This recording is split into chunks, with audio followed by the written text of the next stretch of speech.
rahmatullahi wa barakatuh မြန်မာနိုင်ငံမှာရှိတဲ့စစ်အာဏာရှင်ကိုတော်လှန်နေသောရဟန်းရှင်လူပြည်သူအားလုံးအပေါ်မှာညှဉ်းပန်းမှုတွေကြောက်ပါစေပထမဆုံးအနေနဲ့ဒီတော်လှန်ရေးမှာရဲတောက်အသက်ခန္ဓာကိုယ်အမှားပြည်သူပြည်သားတွေအတွက်ပေးဆက်သွားတဲ့အာဇာနည်တွေအားလုံးကိုကျွန်တော်အထူးဂုဏ်ယူလေးစားပါတယ်ဒါရင်ပတ်ထဲကတကယ်ရိုးသားပြောတဲ့စကားပါဆက်လက်ပြီးတိုက်ပွဲဝင်နေတဲ့မြန်မာနိုင်ငံသူမြန်မာနိုင်ငံသားအားလုံးကိုလည်းပဲအထူးကျေးဇူးတင်ပါတယ်ဒီနေရာမှာကျွန်တော်တို့ကအဝေးကနေပြီးတော့မြောက်ပေးနေတာပါလို့ပြောတဲ့ဒလန်တွေလည်းရှိတယ်ကျွန်တော်အာဏာသိမ်းပြီးတဲ့အချိန်မှာမြန်မာပြည်သူပြည်သားတွေကိုရော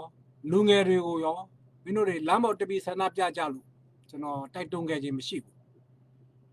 လူငယ်တွေကကိုယ်ပိုင်အတွေးခေါ်နေရှိတယ်သူတို့ရဲ့လွတ်လပ်မှုသူတို့ရဲ့ဖွင့်ဖြိုးလာတဲ့အတောင်တွေကိုရိုက်ချုပ်ခံလိုက်ရတယ်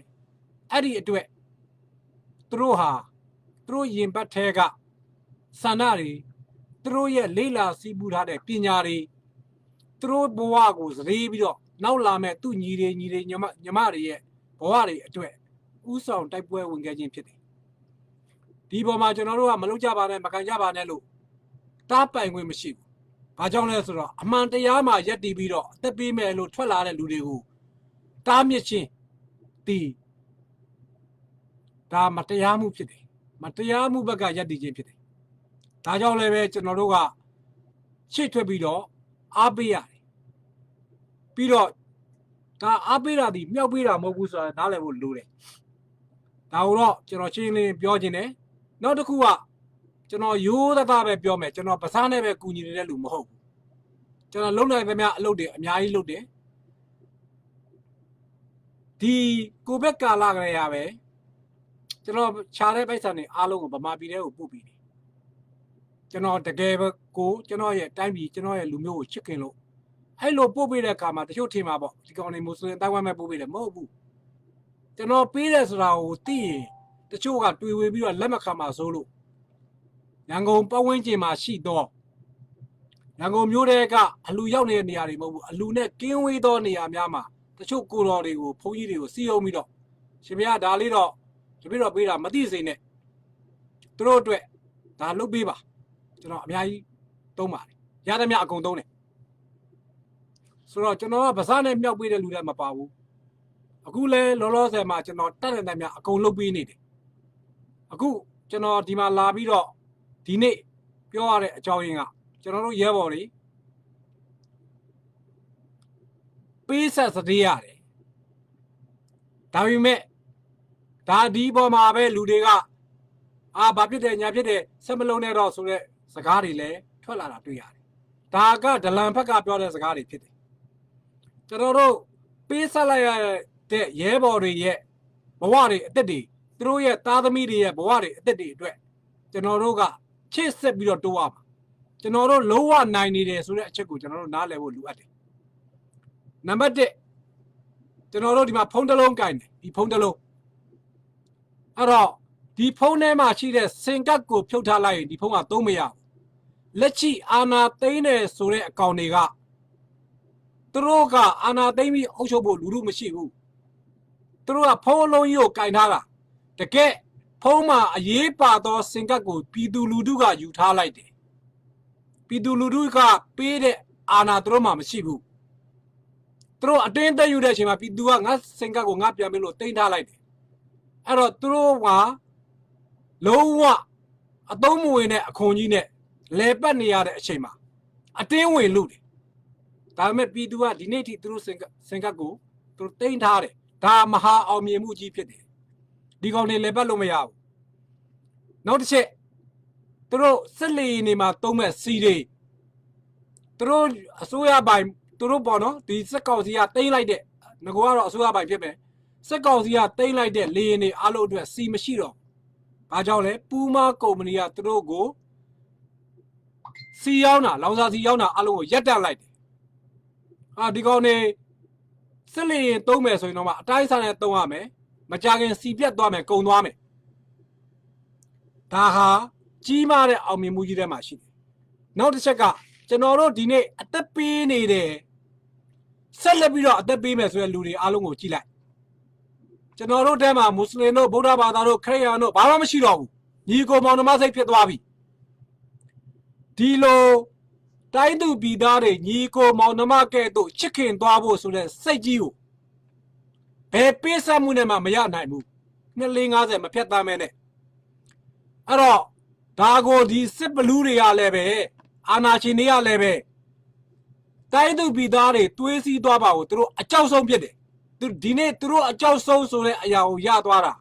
ကျွန်တော်တို့တိုင်းပြည်ဟာကြီးမားတဲ့အောင်မြင်မှုကြီးထဲမှာရှိတယ်ကြီးမားစွာအောင်မြင်တယ်တိုင်းသူပြည်သားတွေညီကိုမောင်နှမတို့ချစ်ခင်ပြီးစီးလုံးညီညွတ်သွားမှကျွန်တော်တို့နောက်လာမယ့်အနာဂတ်မှာကဘာမှာလူတွေနဲ့ရင်ပေါင်တန်းပြီးတော့ဆက်ဆံနိုင်မယ်လူရဝင်လာမယ်တိုးတက်ဖွံ့ဖြိုးလာမယ်ဒီအောင်မြင်မှုဟာအင်မတန်ကြီးကျယ်တယ်ကျွန်တော်တို့ပေးဆက်ရတာနဲ့ထက်အစ20 30အောင်မြင်တယ်ဒါကိုကျွန်တော်တို့ချင်းချင်းလင်းလင်းမြင်ဖို့လိုတယ်အရင်ကဆိုရင်မွတ်စလင်ဆိုလဲကလားပြဿနာချမယ်ရခိုင်ဆိုလဲရခိပြဿနာချမယ်ကရင်ဆိုလဲငပွေးပြဿနာချမယ်ဆိုတော့ဒီလိုဟာမျိုးကြီးကအခုလုံးဝပျောက်သွားပြီးတော့ညီကိုပေါင်းနှမစိတ်တွေဝင်သွားတာဒီလောက်ကြီးကျယ်တဲ့အောင်မြင်မှုရမယ်ဆိုတာဘယ်နိုင်ငံတမိုင်းမှာမဆိုနှစ်ပေါင်းရာနဲ့ချီပေးဆက်ပြီးတော့မှရတဲ့စီလုံးညီညွတ်မှုဖြစ်တယ်အမေရိကန်နိုင်ငံလိုဒီမိုကရေစီနိုင်ငံမှာတော့မှအဖြူနဲ့အမဲကရင်ဘတ်ထဲမှာအပြည့်အဝမရှိသေးဘူးဒီနေ့မြန်မာနိုင်ငံသားတွေရလိုက်တဲ့အမျက်ကြီးကအင်မတန်ကြီးကျယ်တယ်အဲ့တော့ကျွန်တော်တို့ဒီတော်လာရေးကြီးကကြီးမားတဲ့အောင်မြင်မှုကိုရနေတယ်ဆိုတာကိုကွက်ကွက်ကွင်းကွင်းရှင်းရှင်းလင်းလင်းမြင်ဖို့လိုအပ်ပါတယ်မြင်တတ်တဲ့ပညာရှင်တွေလည်းအများကြီးရှိတယ်မျိုးဆက်တွေကလည်းမြင်တတ်တယ်အခုမျိုးဆက်ဆိုတော့လူငယ်တက်တန်းကိုပြောတာမဟုတ်ဘူးနော်အခုနောက်ပိုင်းမှာပွင့်လာတဲ့လူလူကြီးတစ်ရက်လုံးကိုပြောတာအဲ့တော့လူလူကြီးတစ်ရက်လုံးကဒါကိုကြီးကျယ်မြင်သွားပြီဒီအရသာကိုလည်းသူတို့သိသွားပြီအဲ့တော့နောက်ထပ်သွေးခွဲဖို့ဆိုတာစစ်အာဏာရှင်တွေအယက်သားအာဏာရှင်တွေလိုချင်တယ်လို့ပုံဖန်တီးဖို့ကျွန်တော်တို့လူလူကြီးကသူတို့ထုဆက်တယ်လို့ခံမဲ့တက်တော့မဟုတ်တော့ဘူးဆိုတာကချင်းချင်းလင်းလင်းမြင်နေရတယ်ဒါအောင်မြင်မှုကြီးကျယ်တယ်အင်မတန်ကြီးကျယ်တဲ့အောင်မြင်မှုပါနောက်တစ်ချက်ဒီနေ့ကျွန်တော်တို့တော်လာရနေရတာစစ်တပ်အုပ်စုတေးသေးလေးတစ်ခုတည်းမဟုတ်ဘူးမနေ့ကလှိုင်သာယာမှာကျွန်တော်တို့ကွက်ကွက်ကွင်းမြင်လိုက်ရပြီကျွန်တော်တို့ဒီစစ်တပ်အုပ်စုအပါအဝင်ကမ္ဘာပေါ်မှာလူဦးရေအများဆုံးဆိုသောနိုင်ငံကြီးကိုလည်းတော်လှန်လိုက်ရတာဖြစ်တယ်ကျွန်တော်တို့လူနည်းနည်းလေးနဲ့ဒီလောက်တော်လှန်မှုရေးအကြီးကြီးကိုအောင်မြင်စွာလုပ်နိုင်မယ်လို့ကမ္ဘာဘယ်ပညာရှင်ကမှတွေးမထားရဘူးဒါကြီးကိုအောင်မြင်မှုရသွားတယ်ဒါကြီးမားတဲ့အောင်မြင်မှုဖြစ်တယ်ကြီးမားတဲ့အောင်မြင်မှုဖြစ်တယ်ဒါပေမဲ့ဒါဒီကောင်တွေဘက်ကလည်းသူတို့နိုင်ငံရေးပိုင်းထောင်ပြီးတော့သူ့ပုံသူနေမိတာပါပြည်သူလူထုကဒီနေ့အထိအင်မတန်ယဉ်ကျေးတယ်တိမ်မွေ့တယ်စီကန့်ချိတယ်အဲ့တော့လူထုထဲမှာမခံမရနိုင်ဖြစ်တဲ့လူငယ်တွေကပြောမှာပေါ့တရုတ်စိတ်ယုံမီးချိုးတို့ဘာလို့ညာလို့ပြောမှာဒါပေမဲ့လူထုမလုပ်ပါဘူးလူထုကအင်မတန်စီကန့်ချိတယ်ဆိုတာကိုကဘာကြီးကမြင်နေရတယ်ဒီကောင်တွေသူ့စိတ်ယုံသူမီးချိုးတယ်ပြီးတော့အယော်တောင်းဖို့ကြိုးစားတယ်ဘလောက်ညစ်ပတ်တဲ့ကောင်တွေစဉ်းစားကြည့်နော်သူ့စိတ်ယုံကိုသူမီးချိုးတယ်အယော်တောင်းဖို့ကြိုးစားတယ်လူထုကအဲ့စိတ်ယုံတွေမီးချိုးစရာမလိုဘူးဘာကြောင့်လဲဆိုတော့မြန်မာနိုင်ငံမှာထုတ်တဲ့အထည်အလိပ်စိတ်ယုံတွေကထွက်တော့အဝက်အစားများအဝက်အထည်များသည်ဥရောပရှိကိုရောင်းရတယ်အမေရိကကိုရောင်းရတယ်အဲ့ဒါအားလုံးပိတ်ထားပြီးပြီခမရဖျဲသီးတခင်ကြိုက်တလောက်စိုက်ဖျဲသီးဝယ်မဲ့လူမရှိတော့ဘူးအဲ့ဖျဲသီးသူ့ဟာသူပုတ်သွားမှာကျွန်တော်တို့မြန်မာနိုင်ငံမှာရှိတဲ့မြန်မာလူထုအဲ့တော့ညံမနေဘူးသူ့ဟာသူပုတ်ပြီးဆုံးကျုံသွားမဲ့စက်ယုံတွေကိုမီးချို့စရာအကြောင်းမရှိဘူးဒါပေမဲ့လူထုထဲမှာတော့စိုက်ဝါအရာတရုတ်ကိုဒီမကြီးကိုဖျဲတဲ့အနေနဲ့အော်ကြီးအော်မှာပေါ့နော်တကယ်တမ်းကစက်တက်ကကိုမီးချို့သွားတာတရုတ်ဒီမကြီးကအကောင့်တွေကိုယ်တိုင်မီးချို့သွားတာသူတို့အထည်လိပ်တွေမရောင်းရတော့ဘူးသူတို့လုပ်ငန်းတွေရက်သွားပြီသူတို့အချုံးပေါ်နေပြီအဲ့တော့သူတို့လူထုကိုလည်းပဲစက်တက်ဘက်ကပေါင်းပြီးတော့လူထုကိုလည်းပဲရာဇဝတ်ကောင်တွေလို့မြင်အောင်ပြီးတော့သူတို့ရဲ့ဆုံးရှုံးမှုတွေကိုလည်းပဲအယော်ရအောင်နှစ်ကွက်ရိုက်သွားတာဒါပေမဲ့ကျွန်တော်တို့လူထုအဲ့လောက်မတုံးဘူးရောပေးစရာလည်းအကြောင်းမရှိဘူးဒါကို ဒီမှာရင်ကျွန်တော်တို့ကဘာလဲဆိုတော့ကြီးမားတဲ့အမြတ်ကြီးကဒီကောင်နဲ့ထွက်ပြေးတာအဲ့တော့ဒါကြီးမားတဲ့အမြတ်ကြီးရတယ်ကြီးမားတဲ့အောင်မြင်မှုရတယ်ဒီလိုကြီးမားတဲ့အောင်မြင်မှုရလာလေစစ်တပ်ကခက်ကြမ်းကြမ်းဖိလာမှာပဲကျွန်တော်တို့အရက်ထဲမှာပြောစကားရှိတယ်အပေမြိတ်လာလေတိုက်လေပဲကျွန်တော်တို့တော်လိုက်အောင်မြင်လာလေဒီကောင်တွေရတဲ့နီးနဲ့ကြမ်းပါပဲဒါပေမဲ့သူတို့ကြမ်းလေသူတို့ကြဆုံးလေပဲဒီနေ့အုပ်ချုပ်ရေးရန်တရားအရာပြောရင်သူတို့စစ်တပ်ကအာဏာသိမ်းတယ်ဗမာပြည်ကိုအတင်းအဓမ္မအုပ်ချုပ်တယ်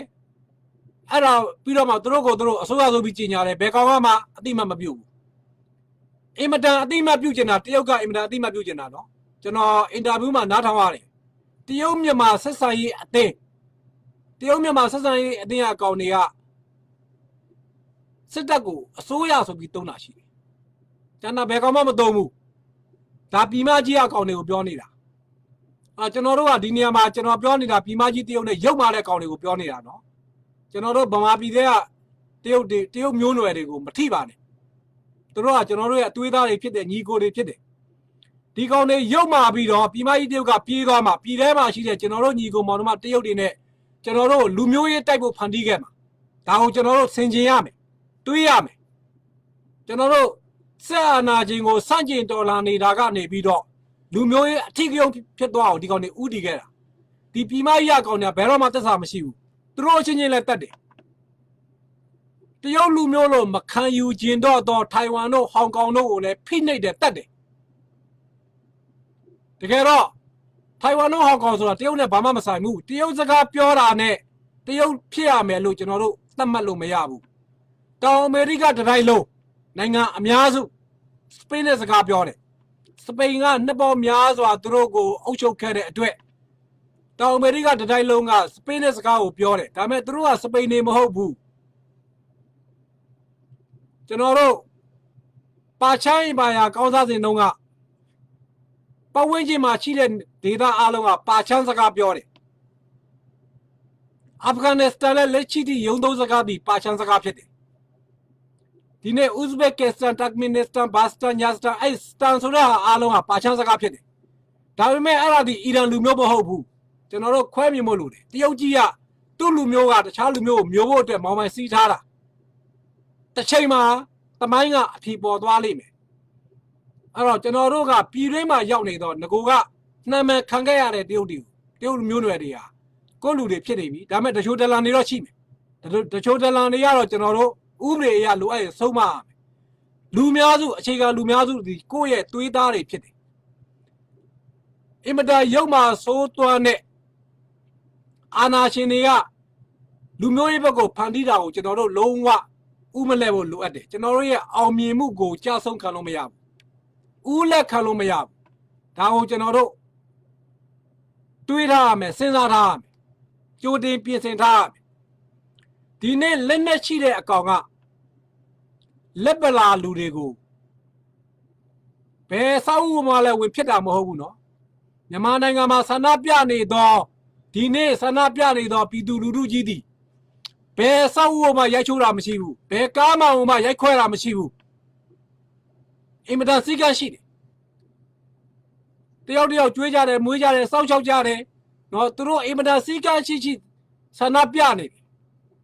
အဲ့ဒီဆန္ဒပြတဲ့လူကိုစိတ်ကရှိနေတဲ့လူတွေကိုလက်နဲ့ရှိတဲ့ကောင်တွေကဝင်လာတယ်တတ်တယ်ပတ်ဝန်းကျင်မှာရှိတာအားလုံးရိုက်ချိုးတယ်ခွဲတယ်အဲ့တော့တကယ်ကသူတို့ချုံးနေတာပြည်သူလူထုကညံမရှိဘူးလို့ခင်ဗျားတို့မထင်နဲ့ပြည်သူလူထုကလောလောဆယ်ဆန္ဒပဲပြနေတာအခုနည်းနည်းလေးဇပြလာပြီပြည်သူလူထုလက်ထက်မှာဗလာရှိတယ်ခင်ဗျားတို့ထက်အစပေါင်းကြီးတဲ့ဗလာရှိတယ်ကျွန်တော်ကဥပဒေသမားပါပြီးတော့ကျွန်တော် international မှာ lobby လုပ်တဲ့လူတစ်ယောက်ပါဒါပေမဲ့ကျွန်တော်စစ်ရာတွေတိုက်ခိုက်တာတွေကိုနားမလည်ဘူးအကြံလည်းမပေးတတ်ဘူးဒါပေမဲ့ကျွန်တော်ရဲ့အတွေ့အကြုံအရလက်ပြားတို့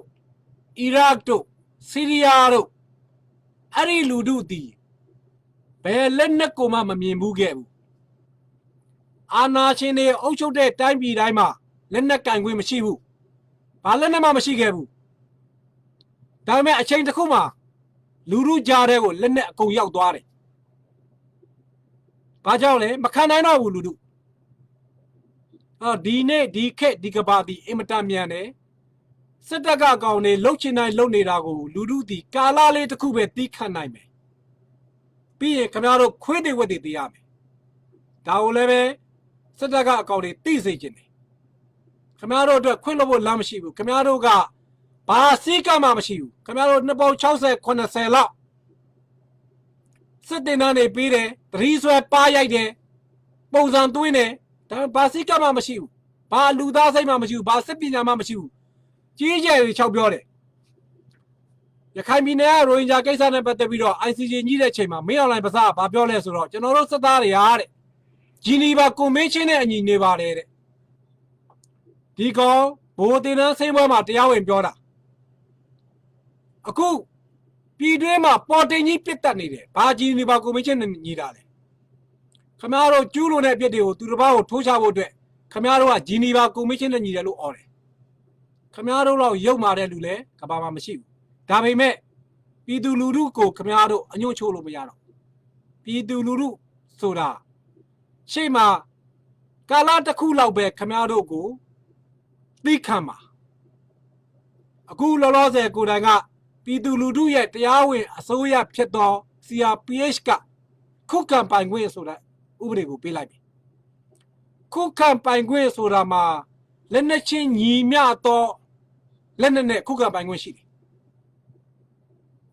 ညီမျှသောလက်နက်နဲ့ခုခံပိုင်ခွင့်ရှိတယ်ဒါကမ္ဘာဥပဒေပဲလက်နက်အဲ့တော့ညီမျှသောလက်နက်တွေကသူတို့ရှိကိုမကြခင်ရောက်လာလိမ့်မယ်ကမ္ဘာကြီးကဒီတိုင်းမနေဘူးအဲ့တော့အောင်မြင်မှုကလက်ရှိမှာကိုယ်တိုင်ကကျွန်တော်စောစောဥပမာပေးတယ်လို့မျိုးဖုံးတစ်လုံးကိုတော့သူတို့လူသွားလို့ရတယ်စင်ကပ်ပါမသွားဘူးအဲ့သူတို့ဖုံးကသုံးမရဘူးဖုံးခွန်အခွန်ကိုသူတို့ကင်ပြီးတော့ကဘာကိုငါတို့ကိုဒီဖုံးကိုအတိမတ်ပြုပေးပါအော်နေတာမရဘူးပြည်သူလူထုလက်ထက်မှာစင်ကပ်ချိတယ်ပြည်သူလူထုဒီကောင်တွေကိုမုန်းတီးနေတဲ့၍ဒီကောင်တွေကိုစန့်ကျင်နေတဲ့၍ဒီစင်ကပ်ကသူတို့ရှိပြန်ရဖို့မရှိဘူးပြည်သူလူထုကလည်းပဲညံချိတဲ့လူတွေသူတို့ဗျူဟာပြောင်းသွားမယ်ဗျူဟာပြောင်းပြီးတော့အများအားခမရတို့ကိုစန့်ကျင်တယ်အဲ့တော့ခမရတို့ကိုလမ်းမောက်တပိဆန္ဒပြရင်ပြမယ်တော့မဟုတ်နောက်နီးနေတဲ့ဆန္ဒပြတယ်သူတို့မှဗျူဟာပြောင်းသွားမယ်လူတိုင်းကအသက်ပါတယ်အဲ့တော့နောက်ပိုင်းပြောင်းလာမယ့်ဗျူဟာကမင်းတို့ရန်သူသေးစိန်ငါချင်းစိန်ဆိုတဲ့ဗျူဟာဖြစ်လာလိမ့်မယ်ကိုလူမသေးစိန်နဲ့သူ့လူသေးအောင်တတ်ဆိုတဲ့ဗျူဟာတွေဖြစ်လာလိမ့်မယ်ဒါကမေးတင်နေပြီအဲ့တော့ခမရတို့လက်နဲ့ချီတိုင်းဗိုလ်ကြတာမောက်မာတာအနိုင်ကျင့်တာနေ့တုန်းကလိုင်တာကိုသွားမယ်ဆိုရရဲကားတကားချီဟာထွက်လာတဲ့ဗီဒီယိုပိုင်းကြည့်လိုက်တယ်အင်မတန်လူပါဝတယ်လက်နဲ့မရှိတဲ့လူတွေကိုသွားတတ်မှာကိုအရန်ပျော့နေတယ်ခင်ဗျားတို့တတိကောင်းရင်လက်နဲ့ရှိတဲ့လူတွေဘက်ကိုလာခဲ့လीအဲ့တော့ဟိုရခိုင်ပြည်နယ်မှာခွေးတွေဝက်တွေတေတုန်းကတော့ခင်ဗျားတို့တိတ်ပြီးတော့អော်ကြတယ်ငိုကြတယ်တွေ့တယ်အဲ့ဒါတတိမဟုတ်ဘူးလက်နဲ့ချင်းချင်တာမှတတိလက်ပလာကြီးပဲဆိုခင်ဗျားတို့လက်ပလာနဲ့လာခဲ့ဒါမဲ့ခင်ဗျားတို့ရဲ့ကြဆုံခန်းကိုခင်ဗျားတို့ရဲ့လက်နဲ့ချင်းချောက်ပြတာတွေကပို့ပြီးတော့ထင်ဟပ်နေတယ်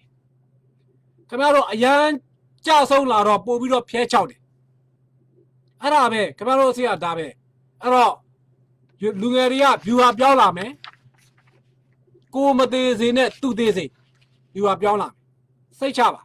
ဒါလည်းပဲတရားဝင်တယ်ပြည်သူလူထုတီတရားဥပဒေကိုမချိုးပေါက်ချင်လို့တရားဥပဒေပေါင်ထဲရပဲသွားနေတာခင်ဗျားတို့ကတရားဥပဒေကိုချိုးပေါက်နေတာတရားဥပဒေပြဋ္ဌာန်းမှုတစ်ခုပြီးတစ်ခုလာရင်ခင်ဗျားတို့အတွက်အလှဲ့ဆိုတာရောက်လာမယ်အဲ့တော့လူတွေကတချို့လူတွေကပြောကြတာပေါ့နော်ဗမာလူမျိုးတွေဝက်လဲတာတို့ဘာတို့တကယ်ကအဲ့ဝက်လဲမယ်ဆိုရင်စက်တက်ကိုလဲရမှာစက်တက်ကတတ်နေတာဒါပေမဲ့တကယ်ရောက်လာမှာပါခင်ဗျားတို့စက်တက်ကပြေးလမ်းမရှိပဲရောက်လာတယ်အခုကမ္ဘာနိုင်ငံကြီးတွေကစမ်းချောင်း statement ထုတ်ခဲ့တယ်မြောက်ကလာ statement ထုတ်ခဲ့တယ်ဒီကြားထဲမှာမီဒီယာဘက်က statement ထုတ်ခဲ့တယ်တကယ်ကိုအတော်ရိုးဖြစ်တဲ့နေ့ကမ္ဘာနိုင်ငံကြီးတွေက ဘာမှမပြောတော့ဝမ်းနေတာတွေပူဆွေးတာတွေအပြင်းထန်ကန့်ကွက်တာတွေပြင်းပြင်းထန်ထန်ချုပ်ချတာတွေဘာမှမပြောတော့ဒါတိတ်ပြီးတော့အရေးကြီးတဲ့အခန်းကဏ္ဍတစ်ခုကိုရောက်လာတယ်မင်းတို့တွေကဗစားနဲ့ပြောလို့ရတဲ့အကောင်တွေမဟုတ်ဘူးလို့ဆုံးဖြတ်လိုက်တယ်အဲ့တော့ခင်ဗျားတို့သိဖို့ကောင်းတယ်အဲ့တော့ဗစားနဲ့ပြောလို့မရတော့ဘူးဆိုရင်တော့ခင်ဗျားတို့ရှိကိုလက်လာလိမ့်မယ်ကျွန်တော်ကုန်ခဲ့တဲ့နှစ်ပတ်ကစပြောခဲ့တယ်ကျွန်တော်ကာလတစ်ခုပဲအချိန်ကာလမပြောလို့ဘူးခင်ဗျားတို့စိတ်တွေသိရမယ်ပြောခဲ့တယ်ခုရပိုင်းမှာလည်းထပ်ပြီးတော့အတီးပြုပြောနေတယ်ခင်ဗျားတို့အတွက်အင်မတန်နိကတ်သွားပါပြီအဲ့တော့ပြည်သူလူထုကမကြောက်ဖို့လို့တယ်ကျွန်တော်ပြောလို့လေဟိုဆုံးပြမှာမဟုတ်ဘူးသူတို့မကြောက်တာငကိုတဲ့ကရဲတောက်တတ်သိရှိတဲ့လူလူဆိုကျွန်တော်အတိမတ်ပြုပြီးသားပါဘယ်ဒလန်နေပြောဘတွေ့ဝေပါနဲ့ချစ်ကိုဆက်တက်ပါမရက်တီပါဗျူဟာပြောင်းတဲ့တယ်လို့ပြောင်းပါဒီအောင်မြင်မှုကိုခင်ဗျားတို့လက်လွတ်ဆုံးရှုံးခံပြီးတော့အချုံးပေးလို့တော့မစင်စားနဲ့အချုံးပေးလို့လည်းမရှိပါဘူးတကယ်လို့များဒီဗျူဟာကိုပြောင်းနိုင်တယ်များပြောင်းကိုလူချင်းစေသူ့လူတေစေဆိုတဲ့ဗျူဟာကိုပြောင်းပါဒါအကြံပေးတာကြံတဲ့ဟိုစိတ်ရေးပါညာကျွန်တော်တော့မကြွညင်ဘူးကျွန်တော်ဥပဒေအရပဲကြွညင်တယ်ဥပဒေအရလည်း lobby လုပ်ပေးတယ်အဲ့တော့တချို့လူတွေကလည်းပြောမှာပေါ့တချို့လူတွေကလည်းပဲပြောမယ်ဒီတော့ပြောတာဖြစ်မလာဘူးဖြစ်လာနေတာတွေကိုကြောင်တောင်ကန်းတဲ့လူတွေရှိတယ်ကြောင်တောင်ကန်းတဲ့လူတွေကိုတော့ဘယ်လိုမှခင်ဗျားတို့မျက်လုံးတငယ်ထည့်ပေးလို့ရမှာမဟုတ်ဘူးပြည်သူလူထုကိုစိတ်ဓာတ်ကျစေသောစကားပြောသူအားလုံးဒလန်ဖြစ်တယ်ဘာကြောင့်လဲဆိုတော့အရေးကြီးတဲ့ပါဝါကိုပြည်သူလူထုကကင်ထားတာအဲ့ဒါကိုစိတ်ဓာတ်ကျပြီးလွှတ်ချလိုက်လို့ရှိရင်ကျွန်တော်တို့တသက်လုံးမျိုးစဉ်မျိုးဆက်ဖိနှိပ်တော့မှာဒီကောင်တွေအညိုးတင်းနဲ့ဖိနှိပ်မှာအိမ်နေတဲ့ဟိုဝิญဉ်တိုင်းဝင်မယ်တတ်ချင်တိုင်းတတ်မယ်တတ်ချင်တဲ့အကောင်ဆွဲတတ်မယ်ပြီးလို့ရှိရင်ဟိုမိန်းကလေးတွေကိုအာမနာလုပ်မယ်ပြီးရင်ပိုက်ဆံညစ်မယ်စစ်ကြေးတောင်းမယ်ဒီကောင်တွေရဲ့အဆင်အားတာရောက်သွားပြီသူတို့မှာပိုက်ဆံကုန်မယ်အခုလေးစီကုန်ပြီပိုက်ဆံလည်းပြတ်ပြီအတော့ရမ်းမယ်ရတဲ့နေရာဓမြတိုက်မယ်ဟိုနာရေးဆိုလဲနာရေးအတင်းတွေကဝင်ပြီးတော့ဓမြတိုက်မယ်အဲ့ပိုက်ဆံတွေအကုန်သူတို့ယူမယ်အကြောင်းပြချက်မျိုးစုံနဲ့ဓမြတိုက်မယ်စီးပွားလုပ်နေတဲ့လူတွေကိုလည်းပဲအဲ့ကောင်ကြီးကစစ်ကြေးတောင်းမယ်တကယ်လို့ဒီဆန္ဒပြမှုဒီပြည်သူလူထုရဲ့ရက်တည်မှုနောက်ဆုံးသွားတဲ့နေ့မှာပြည်သူလူထုတရက်လုံးအကြီးခံရမှာဗမာပြည်ထဲမှာရှိတော့လူတိုင်းအားလုံးကနားလည်ရမှာကဒီလူတွေဒီလမ်းပေါ်ထွက်နေတာငါတို့အတွက်ထွက်နေတာလို့နားလည်စမ်းပါငါတို့အတွက်ငါတို့ကိုရဆိုင်လေးပဲရောက်အထယ်ဆိုင်ပဲရောက်ကူးတန်းရောက်ဝင်မှုပဲရောက်ငါတို့ရှိရမတော်မတရားစက်ကြီးအတော်မခံရအောင်ဒီလူတွေကငါတို့ရှိရမရက်တီးပြီးတဲ့သူရဲကောင်းနေလို့နားလည်စမ်းပါသူတို့ကူညီပါထောက်ပံ့ပါစိတ်တက်ကြစရာစကားတွေတွေးပြစ်စရာစကားတွေနဲ့ခင်ဗျားတို့မချိတ်ချောက်ပါနဲ့ချိတ်ချောက်လာရင်ခင်ဗျားတို့အိမ်ပေါ်မှာအထိရောက်လာပြီးတော့ခင်ဗျားတို့အာမနာအလုတ်ခံရမယ်အသက်ခံရမယ်ပိုက်ဆံအလုတ်ခံရမယ်ဒါကိုချင်းချင်းလေးမြင်ဖို့လိုတယ်ဒီနေ့ရဲဘော်တယောက်ကြဆုံတိုင်းမှာအောင်မြင်မှုတွေကအထက်ထပ်ဖြစ်နေတယ်လို့မျိုးအဲ့ဒီရဲဘော်တွေကိုတပ်ဖြတ်သွားတဲ့အကောင်တွေမှာလည်းပြေးလမ်းမရှိဘူးဆိုတာကိုကျွန်တော်ချင်းချင်းလင်းပြောချင်တယ်ပြေးလမ်းမရှိဘူးပြည်သူလူထုလက်ထဲမှာအခုလောလောဆယ်အစိုးရရှိတယ်ကျွန်တော်မကြာခဏပြောတယ်ခင်ဗျားတို့ကြိုက်မကြိုက်မဲပေးခဲ့မပေးခဲ့လက်ရှိပြည်သူလူထုရဲ့အစိုးရဖြစ်တော့ CRPH ကိုပြဲဝါရမယ်အစိုးရတရားခိုင်မာသွားဖို့လိုတယ်အစိုးရတက်တရားဖြစ်လာပြီအခုကဖြစ်တော့ဖြစ်နေပါပြီအစိုးရတရားဖြစ်နေပြီနည်းနည်းလေးခိုင်မာသွားတာနဲ့ပွဲသိမ့်ပြီလုတ်ပိုင်ခွင့်တွေအများကြီးရှိတယ်ခမည်းတော်ဘက်ကကာကွယ်ပေးတဲ့ဥပဒေတွေအများကြီးရှိလာတယ်ပြည်သူလူထုကဥပဒေနဲ့အညီရှေ့ကိုချီတက်ရမယ်အဲ့ဒီအတွက်လည်းပဲခမည်းတော်နောက်မှာအကူအညီတွေအများကြီးရှိတယ်ပံ့ပိုးနေတဲ့လူတွေအများကြီးရှိတယ်ကျွန်တော်တို့ကအကုန်ဖော်ပြောလို့မရဘူးအဲ့တော့ဒီနေ့မကူညီသေးဘူးလားမနဲ့ပြန်မကူညီသေးဘူးလားဆိုတဲ့ခရီးစကားတွေမပြောပါနဲ့ကိုယ်တိုင်ဝင်လုပ်ပါခင်ဗျားတို့ရှိကိုအကူအညီရောက်လာမယ်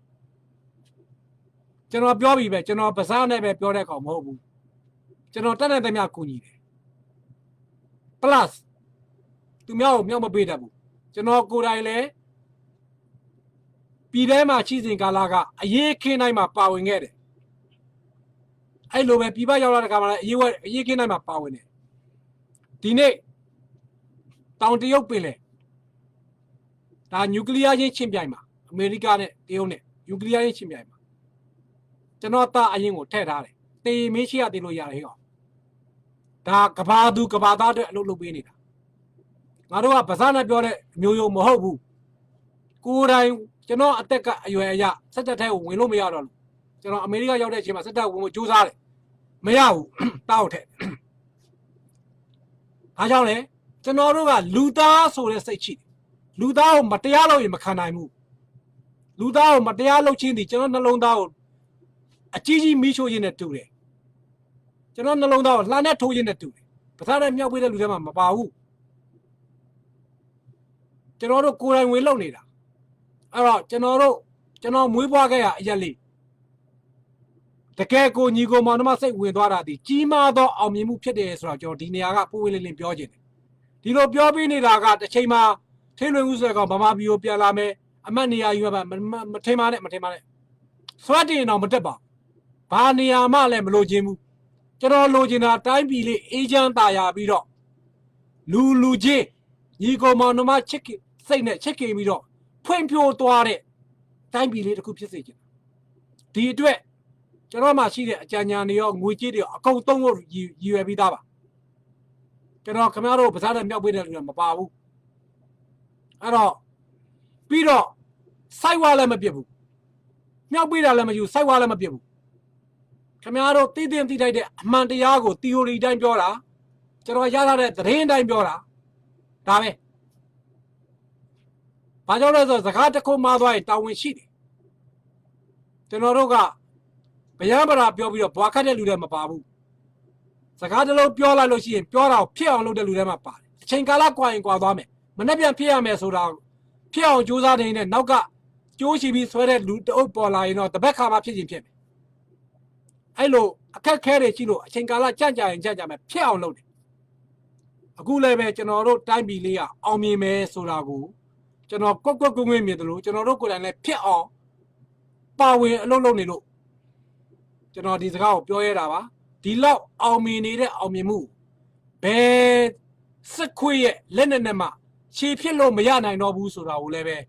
မင်းအောင်လိုက်အပါအဝင်အာနာသိမ်းထားတဲ့အကြမ်းဖက်အုပ်စုကသိစေချင်တယ်အာနာသိမ်းထားတဲ့ဘက်က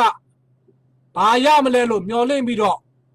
လိုက်အားပေးတဲ့ဒလန်တွေကိုလည်းသိစေချင်တယ်ခင်ဗျားတို့ကသမိုင်းတရခံနေဖြစ်တယ်သမိုင်းတရခံရိုးရိုးလေးမဟုတ်ဘူးနော်တိုင်းပြည်တစ်ခုလုံးကလူတွေကိုစိတ်ဝေဒနာခံစားရအောင်ခန္ဓာကိုယ်ဝေဒနာခံစားရအောင်အသက်အန္တရာယ်ဖြစ်အောင်ခင်ဗျားတို့ဝိုင်းပင့်ဝိုင်းမခဲ့တဲ့လူတွေအဖြစ်ခင်ဗျားတို့ကကြီးမားသောတရားခံတွေဖြစ်တယ်ဒီတိုင်းပြည်ကဒီလူတို့ဘယ်လိုမှနောက်ဆုံးလို့မရဘူးနောက်ဆုံးရင်သေမှာသေတွင်းရှေ့တက်မှာကျွန်တော်တို့ကနောက်တစ်ဆင့်မှာပွဲသိမ်းသွားမှာဒီကောင်တွေကတာဘီတွေတို့သေမှာဒါရှူရပဲကတာဘီတို့လို့သေကိုသေရမှာအဲ့တော့ကျွန်တော်ဒီနေ့ပြောချင်တာကကျွန်တော်တို့တိုင်းပြည်ဟာမထင်မှတ်ပဲနဲ့တကယ်မှာတော့အဲ့လောက်မထင်မှတ်ခဲ့ဘူးအာနာသိန်းတဲ့အုပ်စုပြုတ်သွားရင်ရပြီဒါတော့ပဲတွေးပြီးတော့လူတို့ကဆန္ဒပြတာဒါပေမဲ့လုံးဝမထင်မှတ်တဲ့အောင်မြင်မှုအကြီးကိုရလိုက်တယ်